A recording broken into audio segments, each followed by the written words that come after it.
hello there, and welcome to another episode of Scouting 5, recapping scouting news from around the world for the week of February 1st, 2021. I'm Scouter Ken, and today I'm actually recording from downtown Edmonton, Alberta.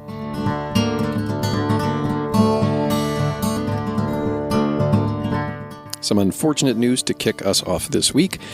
Out of Finland, Helsinki police are investigating two scout leaders who are suspected of committing sex crimes against children and young adults during troop activities. The suspects are aged 20 and 40, and they belonged to the Helsinki Metropolitan Area Guides and Scouts Association, which has evidently notified all of their members and their members' guardians about these happenings. The crimes are thought to have taken place over the last few years. According to police there, the suspects have been permanently removed from the Scouting Association. 5 victims so far have been reported, all under the age of 18.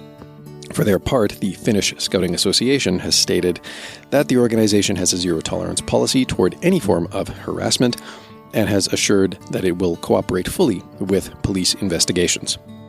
Over in Kearney, Nebraska, the first Scouts BSA all-girls troop is being established. They have found enough scouters to establish the new group, and they are now in the process of recruiting girls to join it.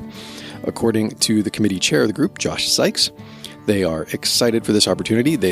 He himself has daughters whose interests closely align with the Boy Scouts of America's general philosophy and program delivery model, and he wants them to have the same opportunity as their brothers. He says that at every meeting they will have all female leaders to guide the girls as role models so that they can see themselves in a leading role. And they will continue recruiting through early February. They will be holding another open house, evidently at the Kearney Library, on February 5th. Now, if you've been following the progress of the coronavirus pandemic in Canada, you might be aware that many of the maritime provinces, Prince Edward Island, Nova Scotia, New Brunswick, are doing very, very well with respect to the rest of Canada. And that is reflected in the fact that they are currently, last I checked at any rate, at Stage 4 in Scouts Canada's 5-stage reopening plan. So Stage 4 means they're fairly far along the reopening plan. That means they're allowed to have in-person meetings as well as the online and outdoor meetings and a few other things. There's still some restrictions that they have to operate under, some safety precautions they have to observe, but in general, they are much closer to being back to normal, quote unquote, in terms of scouting than much of the rest of the country. That said, the provinces out east of here are still under some restrictions. And this isn't, of course, sitting well with everybody, or rather, not so much that the restrictions aren't sitting well with everybody, but the way in which they're being applied. According to the group commissioner for the 2nd Fairview group based out of Halifax, there's some question about the increase in the limits on participants in certain sport and art and culture groups. Evidently, this has been increased to 60 people recently, and so the 2nd Fairview group is wondering why Scouts and Guides can't follow suit. Much of the confusion stems from the fact that the group thought that they would fall under the arts and culture designation, which would allow them to, meet in groups up to 16, comprising up to 16 people, split into 2 groups of 8 with social distancing and all the rest. But according to public health officials in Nova Scotia, that's not the case. They're actually restricted to a maximum of 10 people per meeting, or, 1 patrol and a couple of scouters, which actually is quite similar to the restrictions we're operating under out here in Alberta.